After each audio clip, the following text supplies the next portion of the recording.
¿Ya estamos? Vamos a orar para comenzar. Señor, gracias por tu palabra. Gracias porque nos permites en tu gran bondad venir delante de ti a recibir tu consejo, a recibir, Señor, tu consuelo y tu exhortación. Abre nuestro corazón, Señor, por favor, abre nuestro corazón y que podamos abrazar las verdades que tú tienes el día de hoy para nosotros. En el nombre de Jesucristo, nuestro Salvador. Amén. Primera de Corintios capítulo 5. Hemos estado ya por varias semanas estudiando esta carta y Pablo pues está tratando temas, problemas que tiene la iglesia en Corinto. Acuérdate que Corinto era un lugar muy mundano, ¿no? Era un lugar muy carnal, era un lugar pues como cualquier ciudad del día de hoy realmente. Había mucha inmoralidad, había mucha idolatría y ahí estaba la iglesia. Y esta iglesia estaba experimentando problemas y le llegan a Pablo estos problemas y entonces él escribe esta carta. La primera parte es para resolver los problemas que está viviendo la iglesia. La segunda parte para contestar dudas que le habían hecho los de Corinto. Y todavía estamos en esta primera parte. Y Pablo, en el capítulo anterior, en el capítulo 4, les había explicado que él, Pablo mismo, Pedro, Apolos, ¿no? Eran simplemente servidores de Dios, eran siervos del Señor y que parte del servicio que ellos prestaban a Dios tenía que ver con cuidar a la iglesia como un padre cuida a un hijo. No sé si recuerdas, eso vimos la semana pasada, que habla de un cuidado con una autoridad, pero que esta autoridad está sustentada en el amor, así como un padre tiene una autoridad sobre su hijo, que es una autoridad, pero que está establecida para demostrar amor, ¿no? Ahora, en el capítulo 5, Pablo va a empezar a tratar un segundo problema. El primer problema que había tratado era el de la división. ¿Te acuerdas? Los corintios estaban divididos como en partidos políticos. Y unos decían, no, yo soy de Pablo. Otros decían, no, yo soy de Apolos. Y otros, yo soy de Pedro. Y otros que se creían los más espirituales decían, no, yo no sigo a ningún hombre, yo soy de Cristo. Y Pablo está pues exhortándoles a que eso no es el propósito de la iglesia, estar divididos. Ahora vamos al segundo capítulo. Al segundo tema en el capítulo 5 y paradójicamente es un poquito lo contrario, porque esta iglesia estaba dividida donde tenía que haber unión y estaba completamente unida donde tenía que haber una clara marca y apartar algunas cosas. En lo que deberían estar unidos estaban completamente encontrados. Y en lo que deberían haber dicho, esto no puede seguir y unirse ahí en contra de lo malo, estaban unidos a favor de lo malo. Y de eso va a tratar el capítulo 5. Vamos a comenzar. Capítulo 5, versículo 1. Nada más un detalle antes de comenzar. Pablo va a hablar de disciplina dentro de la iglesia. Y cómo llevarla a cabo dentro de la iglesia. Pero, por favor, no te quedes con esta idea de la iglesia como una organización. Acuérdate, la iglesia no es una organización, es un organismo. Somos todos parte de la iglesia. Entonces, esto, más allá de tomarlo como algo de una actividad que los pastores ejercen sobre la iglesia, toma algo como que Dios quiere hablarte a ti en tu propia vida también. Capítulo 5, versículo 1. De cierto se oye que hay entre vosotros fornicación, y tal fornicación cual ni aun se nombra entre los gentiles, tanto que alguno tiene la mujer de su padre, y vosotros estáis envanecidos. ¿No debierais más bien haberos lamentado para que fuese quitado de en medio de vosotros el que cometió tal acción?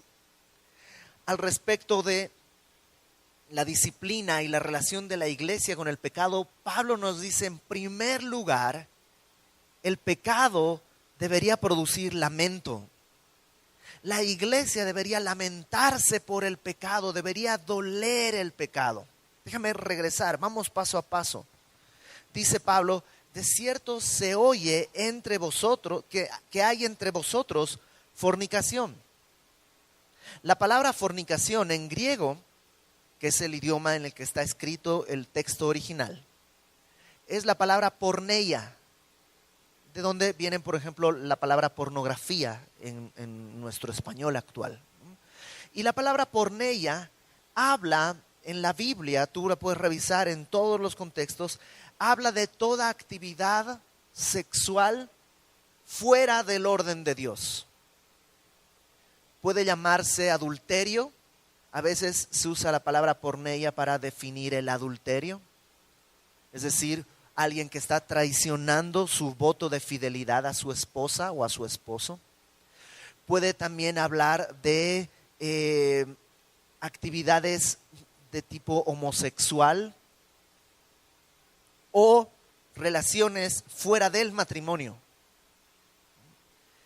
Es decir, cuando hablamos de esta palabra porneia, no pienses nada más en un solo tipo de actividad sexual. Hay todo lo que Dios no dice está bien, está mal. Dios estableció la sexualidad como una bendición dentro del matrimonio. Y dentro del matrimonio es una bendición al matrimonio, a la familia, a la pareja, a la sociedad. Fuera del matrimonio es porneia. Son cosas que van a destruir. Alguien lo definió como el fuego dentro de una chimenea calienta el hogar, pero el fuego fuera de la chimenea destruye un hogar. Entonces Pablo dice, hay entre ustedes, no dice al lado, dentro de la iglesia hay fornicación. Eso ya es malo, pero la fornicación de la que se está refiriendo, dice, es tal que ni aún se nombra entre los gentiles. Y ojo, estamos hablando de Corinto. Corinto vendría a ser como Las Vegas o como New Orleans en el Mardi Gras, ¿no? En el carnaval, Río de Janeiro en los 3 días de carnaval. O sea, así era Corinto, completamente inmoral. Y lo que está sucediendo dentro de la iglesia es tan terrible que hasta para la sociedad corrompida de los corintios sería un escándalo. ¿Qué es lo que está sucediendo? Dice ahí, verso 1 al final, tanto que alguno tiene la mujer de su padre. Y la palabra tiene ahí en el versículo 1, habla es un verbo que está en un tiempo constante. O sea, no es algo que sucedió una vez o es algo que sucedió hace mucho, sino es algo que es constante. Es como si dijera, alguien está constantemente o vive en fornicación con la mujer de su padre. No es su madre, sino es su madrastra. Probablemente la mamá de este muchacho había muerto. Probablemente el padre pues se volvió a casar con una mujer probablemente más joven, y este hijo entonces ahora está en fornicación con la esposa de su papá. Y eso es terrible. Y alguien podría decir, bueno, en realidad no tienen ningún lazo común. En realidad no es su mamá biológica. No hay alguna razón consanguínea para eso. Puede ser que no haya una razón consanguínea, pero sigue siendo terrible. En la Biblia, en Deuteronomio y en Levítico, Dios había condenado este tipo de conductas. ¿Por qué? Pues no solo porque son el caldo de cultivo de problemas descomunales. ¿Qué pasa si tienen un hijo? O sea, ese hijo vendría a ser a la vez su hermano y su hijo, y este hijo, es muy complicado, es demasiado enredado. Y eso está sucediendo dentro de la iglesia en Corinto. ¿Cuál es el otro problema? Es cómo respondió la iglesia. Fíjate en el versículo 2. Vosotros estáis envanecidos, orgullosos. Literalmente envanecido es llenarse de orgullo. Están orgullosos como si dijeran, ay, miren cuánta gracia tenemos nosotros los corintios, que permitimos que estas personas no se sientan juzgadas, no se sientan mal. Cuando deberían mostrarle que está mal, unirse en decirle, oye, eso está mal, están orgullosos, están envanecidos. Uy, cuánto amor tenemos. Deberían haberlo apartado, pero no lo hicieron. Y, ¿sabes? Lamentablemente esa misma actitud puede estar presente en la iglesia el día de hoy. Por el temor de parecer malo, de no parecer buenito, de no parecer amoroso, permitimos que gente viva en fornicación o en pecado y nos da miedo la confrontación. Cuando en realidad eso no es amar. Eso no es amar. Ten en cuenta, dice Pablo en el versículo 1 que eso se oye, es algo sabido. O sea, en la iglesia puede que haya pecado, incluso en este pequeño grupo puede que alguien esté en fornicación. Pues lamentablemente es probable, pero no es algo sabido, no es algo que todos conocemos. Este era un tema que todos conocían, pero que nadie quería tomar la responsabilidad de hacer algo al respecto. Como iglesia, nuestra tarea no es ser policías de la santidad. No es nuestra tarea. Pero sabes, cuando ves a tu hermano vivir en pecado, es como ver a alguien que está clavándose un cuchillo y lo lógico es decirle, oye, dame el cuchillo. Sería muy perverso ver a alguien en pecado y dejarlo. Es que no quiero tener problemas. Es mucha falta de amor. Mucha falta de amor. Por eso dice, deberían haberse lamentado, pero no les duele. No les duele. Qué terrible es cuando a cada uno de nosotros llega el momento en que no nos duela el pecado. Qué terrible cuando pasa eso en mi propia vida, que mi propio pecado ya no me duela, que mi propio pecado, bueno, no pasa nada.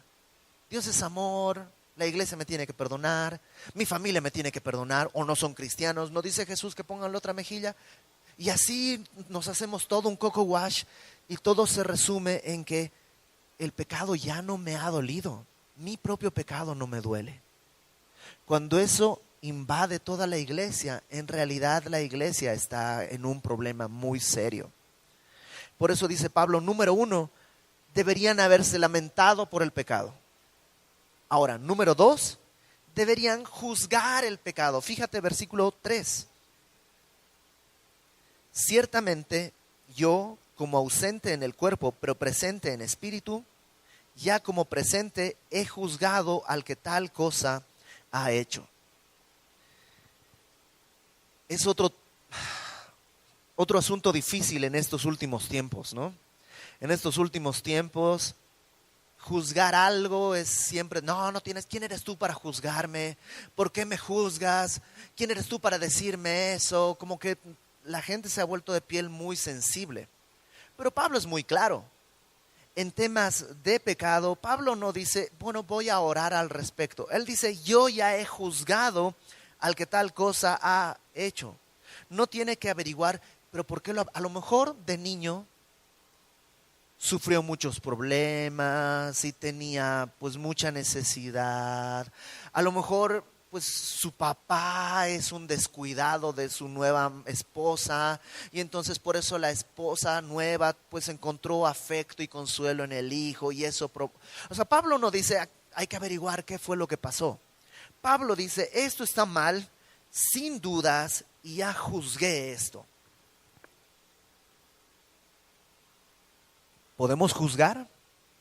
La verdad, estamos llamados a juzgar. Lo dice Pablo, lo vimos la semana pasada. Jesús, cuando dice, no juzguéis para que no seáis juzgados, no está hablando de no tomes juicio crítico. Juzgamos todo el tiempo y es bueno. Cuando vas a comprar fruta, juzgas si una fruta es adecuada o no adecuada. Cuando vas a contratar un servicio, juzgas si ese servicio te conviene o no. Si juzgamos esas cosas que son intrascendentes, ¿cómo no juzgaríamos la conducta de alguien? ¿Cuál es la diferencia? Una cosa es juzgar buscando mi propio beneficio y otra cosa es juzgar buscando el beneficio del otro. Vuelvo a poner el ejemplo que puse la semana pasada. Cuando si el Señor no regresa antes, pero si algún día mi hija ya está en una edad en la que algún jovencito quiera invitarla a salir, por supuesto que voy a juzgar quién es, qué es lo que hace, a qué se dedica, es de confianza, qué edad tiene. O sea, voy a tomar un juicio para saber si en verdad vale la pena o no vale la pena que otorgue mi permiso a mi hija para que mantenga una relación con esta persona. Por supuesto que ese tipo de juicios estamos llamados a hacer.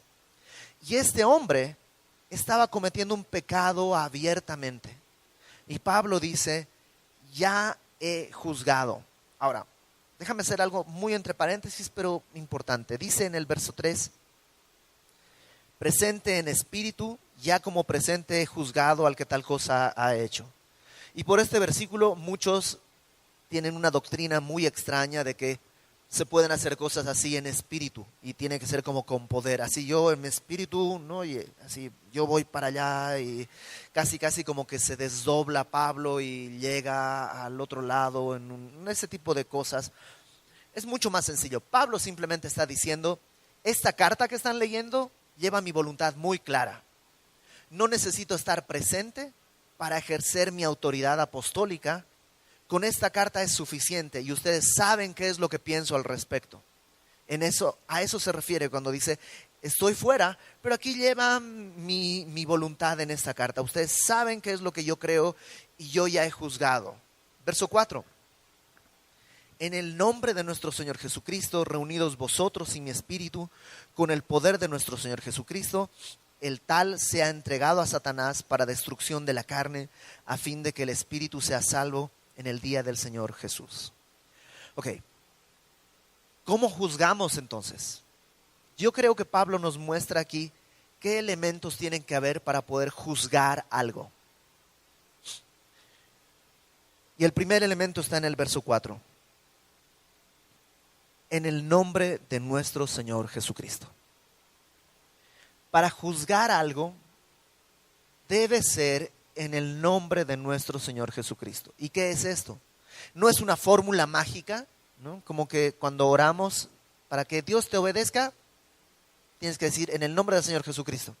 O para que Dios te conceda, tienes que decir en el nombre del Señor Jesucristo. No, no es una fórmula.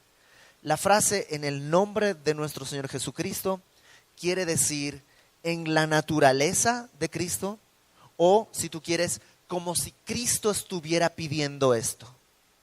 Yo siempre pongo este ejemplo. Si tú vas a librería, que está al fondo, y le dices a Néstor, Néstor, el pastor Iber me dijo que me dieras todo el dinero de librería. Néstor te va a decir, eso no diría Iber. Para empezar, Iber ni toca el dinero de librería, ni sabe cuánto hay. Él de ninguna manera él te pediría eso. Entonces, aunque digas, vengo en el nombre de Iber, pues no funciona. ¿Sí me entiendes? Decir algo en el nombre de Cristo, pero que no sea según su voluntad, no sirve. En el nombre de Cristo quiere decir hacer o pedir cosas según la voluntad expresa del Señor en su palabra. Entonces, para juzgar, debemos juzgar de acuerdo a las Escrituras.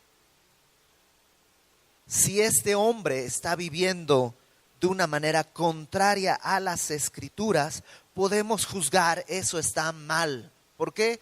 No es mi opinión, es la opinión de Dios. Vivimos, como te decía, en este mundo en el que cada uno tiene su propia opinión. Y está chido.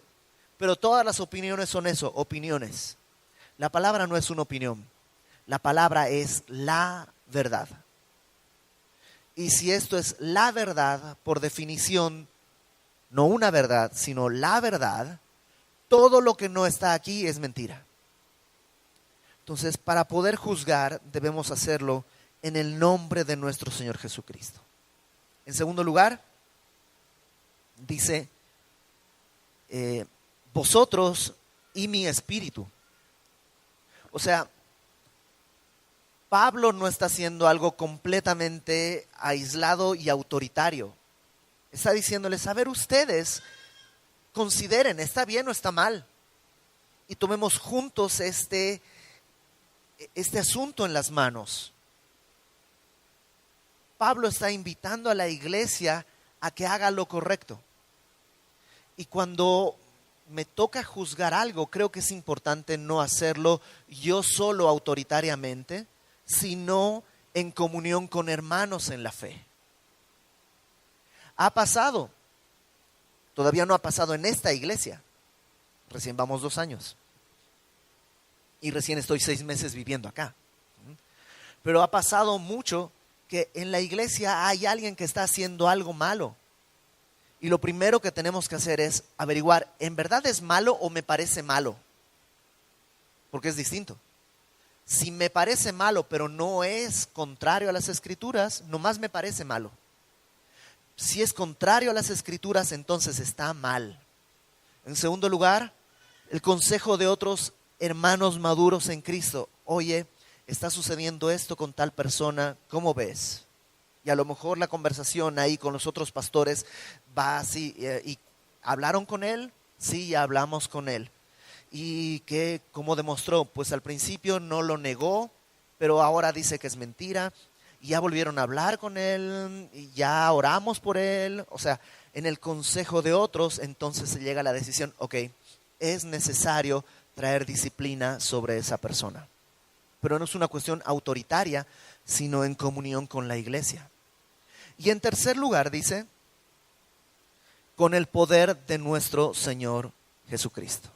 Eso quiere decir, no en mi carne, no en mis fuerzas, no en mi propia sabiduría, sino en el poder de Cristo. Ahora, fíjate qué es lo que Pablo está invitando a que la iglesia haga junto con él. El tal sea entregado a Satanás. Y cuando lees eso dices, ay nanita, o sea, ¿qué es esto de entregar a alguien a Satanás? Bueno, primero déjame decirte qué cosa no es. No es un ritual en el que los pastores, ¿no?, trazan ahí una estrella y ponen velas y la foto de este hombre y entregamos a Satanás. No es un ritual o algo así. Recuerda el contexto. Para Pablo, que es lo que ha venido diciendo en los capítulos anteriores, la iglesia es el terreno de Dios. ¿Te acuerdas? El terreno de cultivo de Dios. La iglesia es el templo de Dios. Entonces, entregarlo a Satanás es sacarlo del terreno de la iglesia, sacarlo del templo de la iglesia. No estoy hablando del edificio físicamente, sino de la comunión entre hermanos. Es apartarle de la comunión. ¿Para qué? Para que entienda que no está bien. Para que entienda que no puede gozar de los privilegios de la iglesia, porque no es la iglesia, porque está deliberadamente viviendo en pecado. No sé si me explico.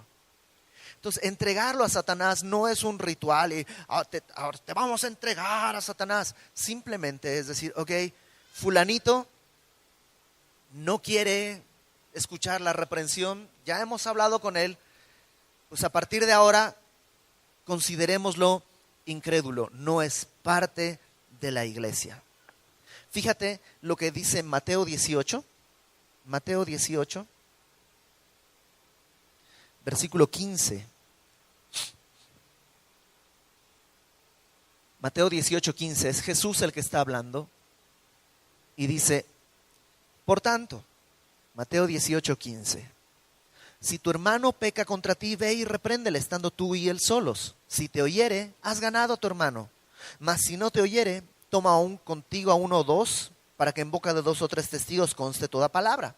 Esto es para que haya testigos de que en verdad se le dijo, se le advirtió que estaba viviendo en pecado, se le exhortó a cambiar y que él diga, nadie me dijo. No, no es cierto. Hay 3 testigos de que sí se te dijo con amor, con respeto, rogándote que abandones tu vida de pecado.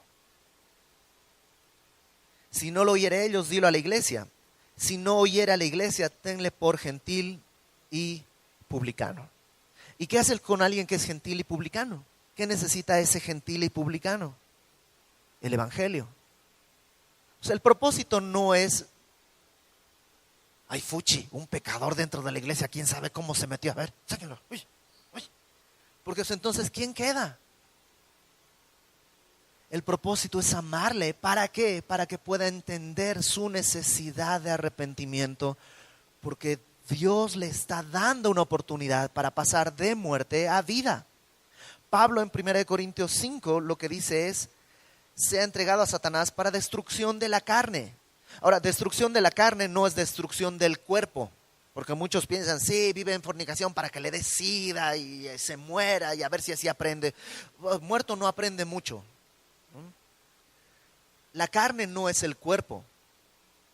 La carne es algo más profundo, porque si no, pues los chaparritos tienen menos carne, pecan menos, los grandotes tienen más carne, entonces pecan más. No, no tiene que ver con el cuerpo, es mi naturaleza pecadora. Pablo probablemente lo que está pensando es, este hombre cuando salga de la comunión de la iglesia, extrañará las bondades de la iglesia y entonces destruirá su carne. Se dará cuenta lo que pierde cuando no está buscando la gloria de Dios, sino su propio deseo. En Semilla, por ejemplo, a veces pasa, ¿no? Viene alguien, quiere inscribirse a un discipulado y está viviendo en unión libre, no está casado. Entonces, lo primero que le decimos es, ¿sabes qué? No puedes inscribirte al discipulado si no estás casado porque estás en pecado. Me están prohibiendo. Nadie te está prohibiendo nada. Nada más, tú te estás impidiendo las bendiciones de Dios. Puedes venir a la iglesia, por supuesto que puedes venir a la iglesia. Es más, paso por ti para que vengas a la iglesia si quieres. Pero no puedes gozar los privilegios de la iglesia porque no eres parte. Porque no eres parte. Ha sucedido, no acá todavía, pero ha sucedido en México. Chavos que han asistido por años a la iglesia y que lo único que han hecho es buscar jovencitas para seducir una tras otra. Y lo que hemos tenido que hacer en algún momento es hablarles, exhortarles uno a uno, luego en grupo, y al final lo que hacemos es, lo llamamos y con un conjunto de pastores le decimos, ¿sabes qué? No eres bienvenido en Semilla de Mostaza. Porque tu objetivo no es buscar a Dios, ni buscar tu restauración, ni nada, sino eres un lobo disfrazado de oveja. ¿Quieres venir a Semilla? Perfecto. Te queremos ver llegar solo, sentarte solo, termina la reunión, termina la última canción de alabanza, te paras y te vas a tu casa. No te queremos ver hablando con ninguna mujer, no te queremos ver teniendo comunión con la iglesia, porque todavía no sabemos cuáles son tus intenciones. Me están juzgando. Exactamente. Estamos juzgando que necesitas vida y queremos ayudarte. Eso no es amor. ¿Dónde está la gracia? La gracia está en que Dios no te ha partido la vida en dos con un rayo. Te está dando la oportunidad de arrepentirte y te está dando una iglesia que no teme que te enojes. Qué triste es cuando una iglesia dice, híjole, no, pero es que si le digo se va a ir. Y entramos en temor del hombre. Y ojalá esa persona ha sucedido. se da cuenta de lo que pierdes cuando pierdes la comunión de la iglesia y hay arrepentimiento y hay restauración. Pablo dice que sea entregado a Satanás para destrucción de la carne, a fin de que el espíritu sea salvo en el día del Señor Jesús. No, el propósito no es maltratarle, sino amarle. Más adelante Pablo incluso va a decir, con ese ni comas, no tengas nada de comunión. Terminando la iglesia, pues vamos a comer, sí, pues vamos a comer aquí, listo todos, y se cuela este cuate. ¿Sabes qué? Mira, ya la iglesia habló contigo, los pastores hablaron contigo, necesitas arrepentirte. ¿Quieres que nos vayamos tú y yo juntos a tomar un café? Ahorita que se vaya toda la bola a comer, va, tú y yo nos vamos juntos a tomar un café para que me platiques qué estás viviendo, oramos, leemos la palabra. No, pero yo quiero ir con los demás. No, eso no es arrepentimiento. No vas. Qué fuerte, pero es necesario. No hacerlo es apapacharle a alguien su propio dolor, es ponerle más veneno en su bebida. Es ser muy egoísta. No es la ley del hielo, pero es decirle, contigo no tengo otro tema más que tu confesión y tu arrepentimiento. No podemos hablar de otra cosa. Y cuando tengas esos temas, llámame a la hora que sea. Con mucho gusto vamos a orar por ti. Lamentablemente, el día de hoy, en el siglo XXI, muchas veces lo que sucede es que esta persona lo que hace es irse de la iglesia a otra iglesia. Y llega a otra iglesia diciendo, es que ya no me aman, hay poco amor, sí tropecé, pero ya me aplicaron la ley del hielo, no quieren. ¿Cómo le decían? Es que había un término que le decían, me aplicaron la semillosa, una cosa así. Y lamentablemente hay otras iglesias que los reciben, y cuando es un líder, cuando es alguien que ha estado en el liderazgo, que ha pasado en Semilla, personas dentro del liderazgo que han tenido que ser disciplinadas por pecado, se van a otra iglesia y en otra iglesia les abren las puertas y los ponen a predicar y tú dices, qué falta de amor con este cuate. Qué falta de amor también de los otros amigos que todavía le dicen, pastor, lo extrañamos. No, no es pastor. Es un hombre que necesita la gracia de Dios y por gracia de Dios darse cuenta que está muerto en su corazón y Dios quiere restaurarle y decirle, pastor, te extrañamos. No es amarle, es enterrarle la daga más profundo. ¿Cuesta? Claro que cuesta. Cuesta probablemente mi amistad con esa persona. Probablemente cuesta que va a hablar mal de mí por donde quiera que vaya. Claro que cuesta. Pero cuando Dios hace la obra, vale la pena el precio. Y total, de todos modos van a hablar mal de mí, con razón o sin razón. Y total, de todos modos, pues mi amistad no es tan valiosa. No es algo que tiene que ser lo que una a este hombre a la iglesia, sino Cristo es la meta. Entonces déjame decírtelo con mucho respeto, pero con mucha firmeza. Si yo te veo practicando el pecado, no que hayas pecado, porque puede ser un tropiezo y Dios trae restauración. Estamos hablando de alguien que vive practicando el pecado. Te lo quiero decir con mucho amor, pero tu amistad no me interesa. Me interesa la gloria de Dios. Y me interesa tu vida eterna. Y así seas la persona más allegada a mí. Si tengo que exhortarte y en la manera que pueda disciplinarte, lo voy a hacer. Lo voy a hacer porque creo que es lo mejor. Porque creo que Dios nos manda a hacer eso. Otra vez, cuando digo tu amistad no me interesa, espero que me entiendas a qué me refiero. Me interesa más tu vida que el sentirme bien porque somos amigos. Ok, ¿sirvió en este hombre o no? Algunos piensan que sirvió, porque en 2 Corintios hay un hombre al que Pablo dice, al que reprendieron, ya bájenle 2 rayitas, porque ya se arrepintió, recíbanlo de nuevo, ¿no? Pero, y algunos dicen, es este hombre que ya se arrepintió, ya regresó a la comunión. Pero cuando lleguemos a 2 Corintios, vamos a ver que yo creo que no está hablando de la misma persona porque no tiene sentido. Está hablando de otro tema. De este hombre, yo creo que no sabemos qué es lo que sucedió. Dios decide guardar en secreto su nombre, porque dice, hay alguno entre ustedes, en el versículo 1. Dios decide guardar su nombre y su honra. Probablemente regresó a la comunión y por eso Dios no lo dejó inscrito así para siempre en su palabra. Ok, sigamos. Entonces, número 1, lamentar el pecado. Número 2, juzgar el pecado. Número 3, limpiarse del pecado. Verso 6.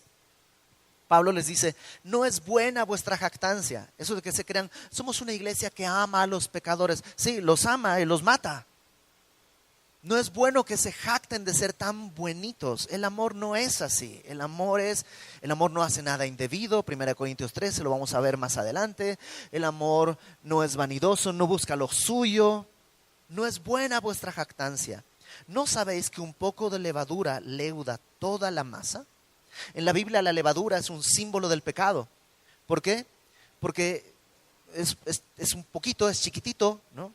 Pero contamina todo. Hace inflar las cosas como si fueran verdad, pero en realidad es puro aire. Entonces, así el pecado, cuando entra en nuestra vida, no tiene que ser mucho. Cuando tú dices, bueno, pero sí estoy en eso mal, pero en esto otro estoy bien. Sí, pero un poquito de levadura leuda toda la masa. Probablemente tu problema con tu familia, con tu trabajo, no está ni en la familia ni en el trabajo, sino en algo mucho más pequeño. En tu corazón hay un pecado tal vez que está leudando todo, está corrompiendo todo. Pablo les dice, como iglesia funciona igual. Uno que está así, al rato vas a tener 2, y al rato 3, y al rato toda la iglesia viviendo en pecado. Y qué terrible, porque algunos piensan incluso que este hombre podía haber sido líder de la iglesia. ¿Te imaginas que un líder de la iglesia está viviendo en pecado, en adulterio, en fornicación? ¿Cómo entonces va a exhortar a los demás de la iglesia? Es terrible. Entonces dice, ¿no sabéis que un poco de levadura leuda toda la masa? Limpiaos pues de la vieja levadura, para que seáis nueva masa, sin levadura como sois. Esa frase me dio tantas vueltas en la cabeza. Dice, límpiate de la vieja levadura para que seas nueva masa, sin levadura, como eres. Y dice, a ver, ¿me limpio de la levadura para ser como ya soy? ¿O cómo funciona esto? O sea, ¿por qué dice algo tan extraño Pablo? Porque fíjate en el verso 7 lo que sigue. Porque nuestra Pascua, que es Cristo, ya fue sacrificada por nosotros. Ahí está la clave. Si has creído en el Evangelio, ya eres nueva masa. Ya eres nueva criatura. 2 Corintios 5:17. Si alguno está en Cristo, nueva criatura es. Las cosas viejas pasaron, todas son hechas nuevas. O sea, si tú ya eres cristiano, ya eres nueva masa. Entonces no tienes que hacerte nueva masa, solo necesitas limpiarte de la levadura, los vicios del viejo hombre.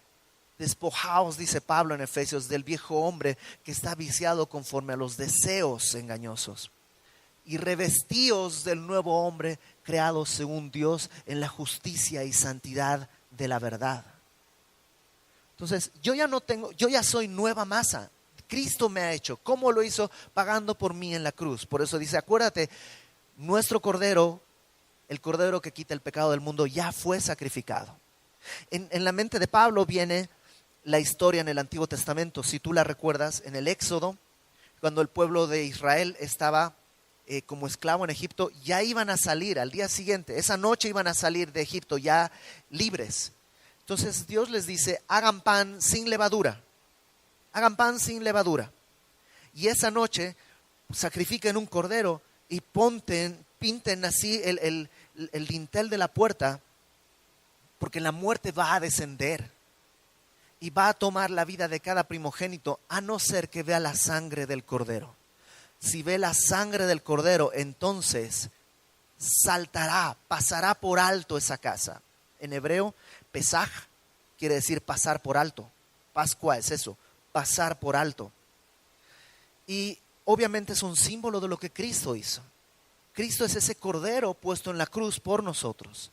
Y en fe, cuando tú crees en Cristo, dices, soy un pecador, pero Él pagó por mis pecados en la cruz. Es como si con su sangre pintara el dintel de tu puerta y has pasado de muerte a vida. Entonces Pablo, tomando esa idea, lo que dice es, ya eres nueva masa. ¿Eres nueva masa? ¿Por qué? Porque el cordero ya fue sacrificado. Ya está ganada la victoria, ya has pasado de muerte a vida, ya has salido de Egipto, ya eres libre.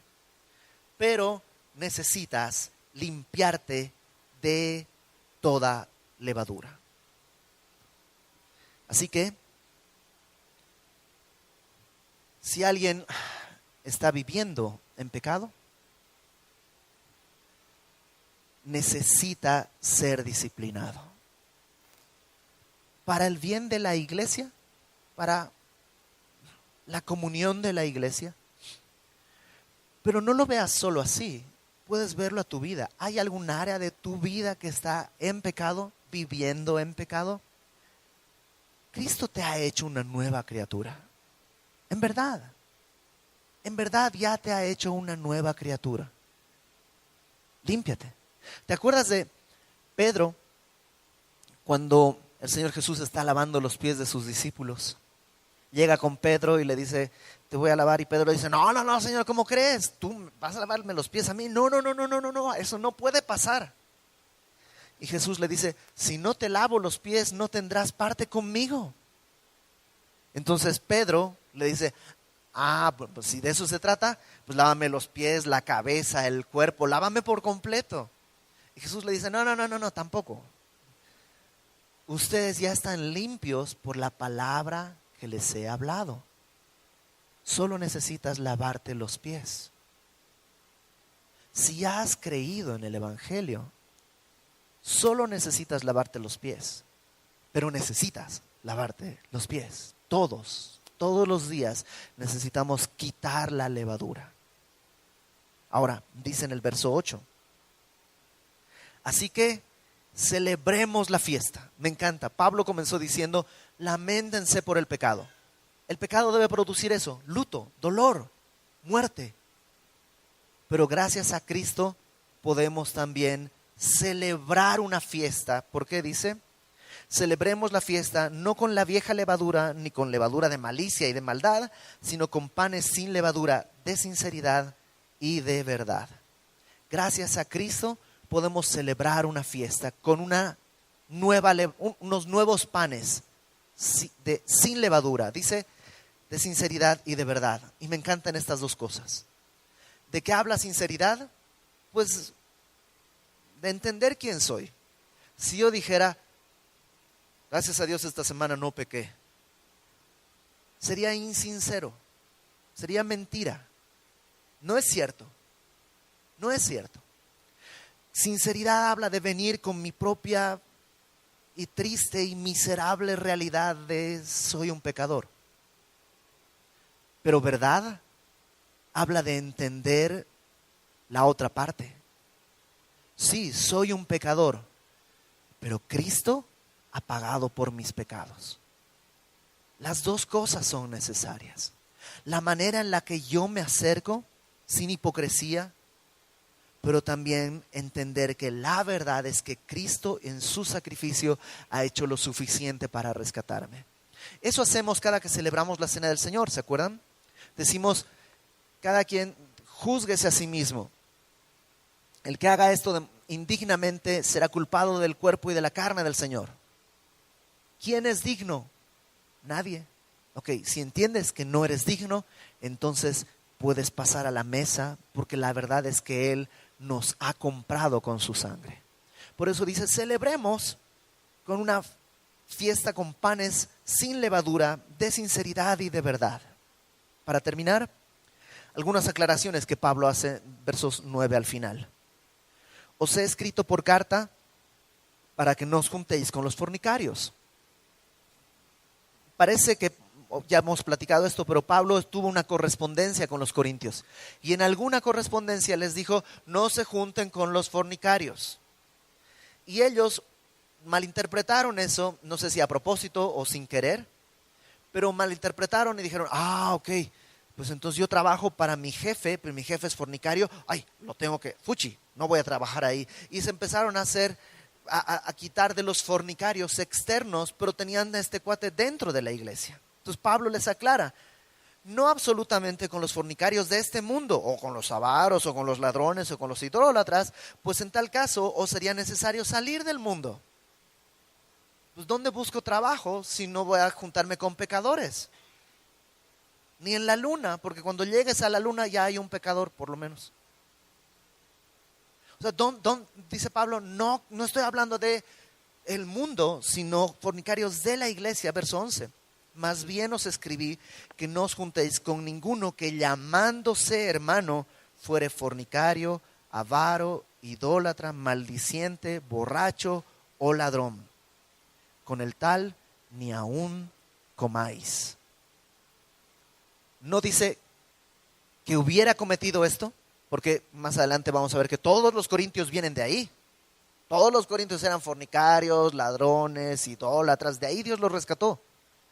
Tampoco dice con aquel que está luchando contra estos pecados, sino con aquel que llamándose hermano, no siendo, llamándose hermano, vive de esta manera.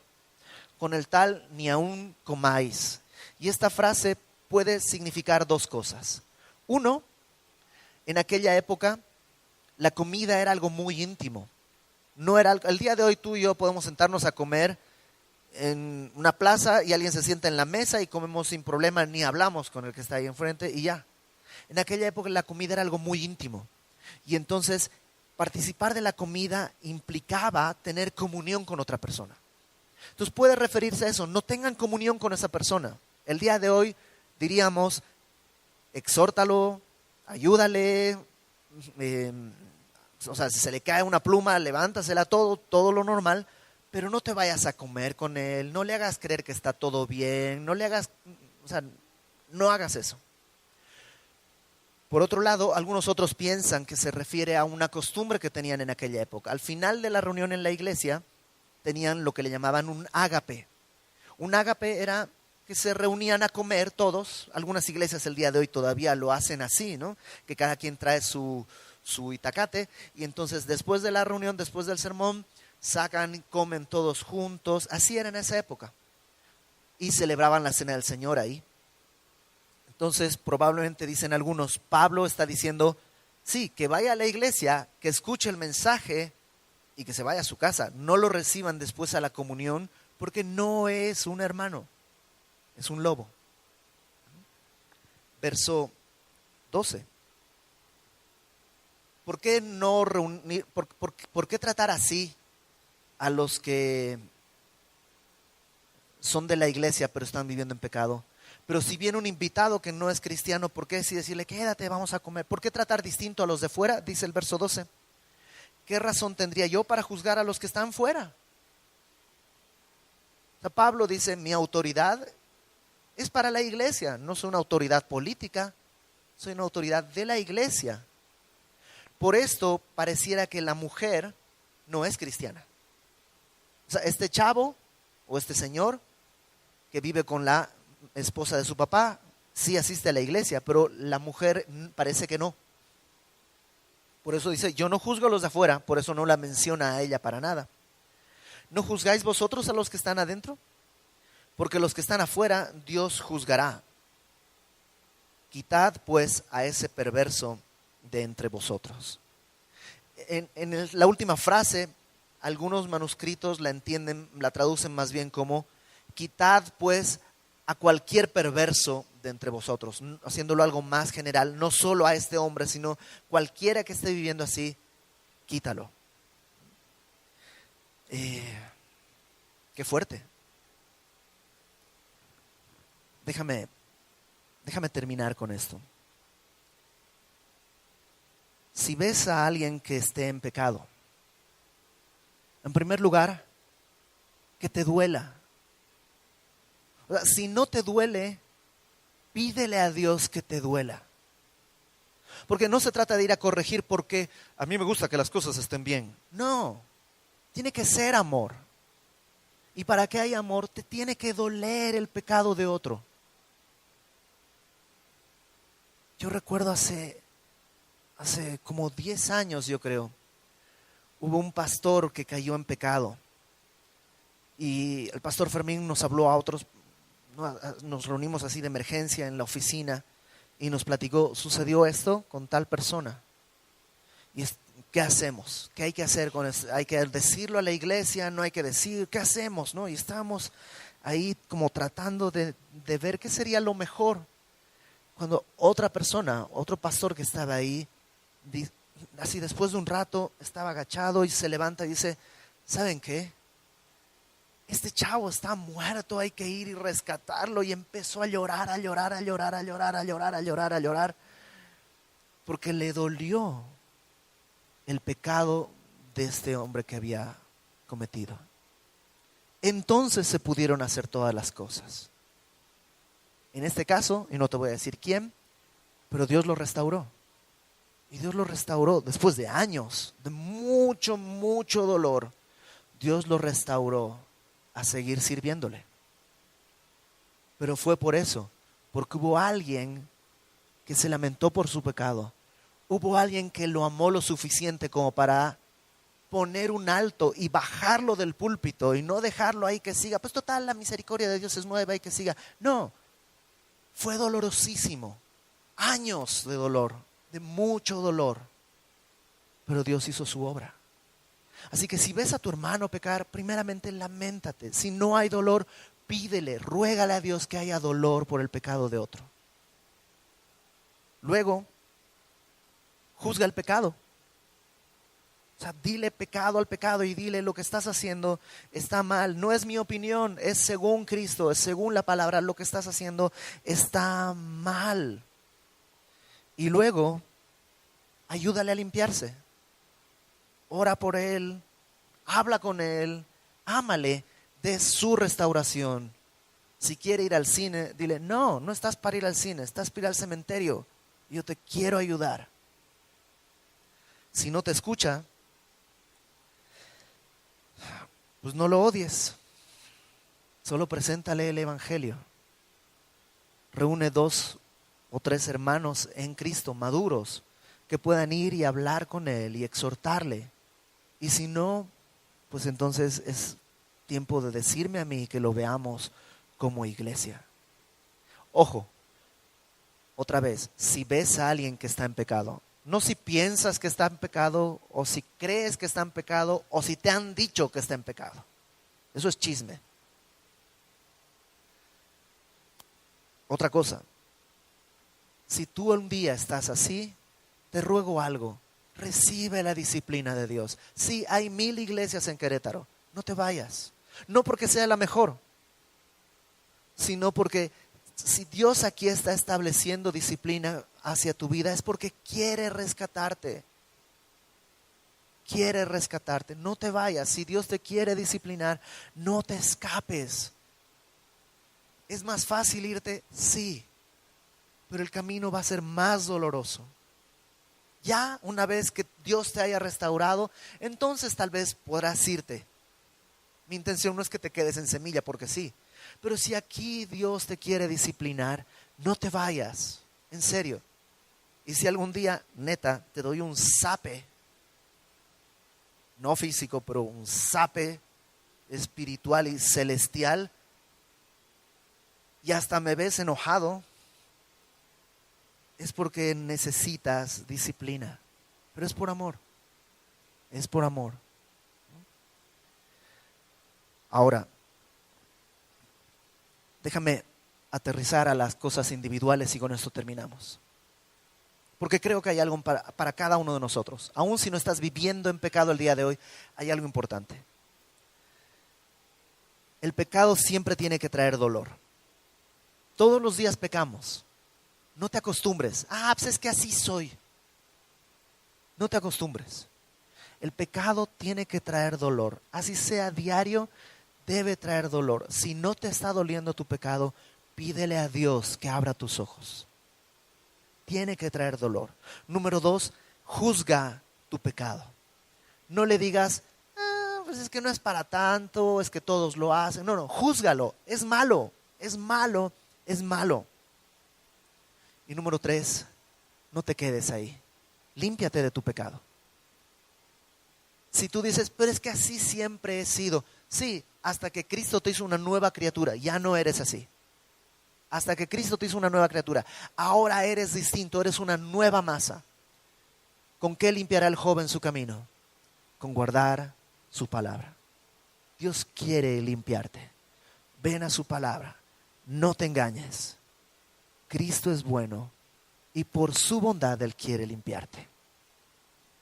Y en eso creo que caemos todos. Todos cabemos en esa cajita. Vamos a orar. Señor, gracias porque pues tú no nos abandonas. Tú traes luz a nuestra vida, no para burlarte o exhibirnos, sino para limpiarnos. Ten misericordia de nosotros, Señor. Yo te ruego, si alguien acá el día de hoy está queriendo negar su pecado, abre sus ojos, que pueda lamentarse por su pecado, en verdad, que pueda juzgarlo como perverso, como malo, y que pueda venir a tu palabra para que tú le limpies en tu misericordia, que pueda seguir, Señor, celebrando esta fiesta con sinceridad ante su naturaleza, pero con la verdad de la esperanza, porque tu sacrificio ha sido suficiente. Haz tu obra, te lo rogamos, que tu Espíritu Santo, como tú lo prometiste, nos convenza de juicio, de pecado, de justicia. Que tu Espíritu Santo traiga, Señor, lo escondido de nuestro corazón a la luz, y que así tú seas exaltado y glorificado. Todo, Señor, lo pedimos con humildad, con ruego, pero con confianza, porque tú nos has invitado a acercarnos confiadamente a tu trono, al trono de tu gracia, para allí alcanzar gracia, misericordia para el oportuno socorro. Nos ponemos en tus manos en el nombre de Cristo nuestro Salvador. Amén. Vamos a adorar a Dios.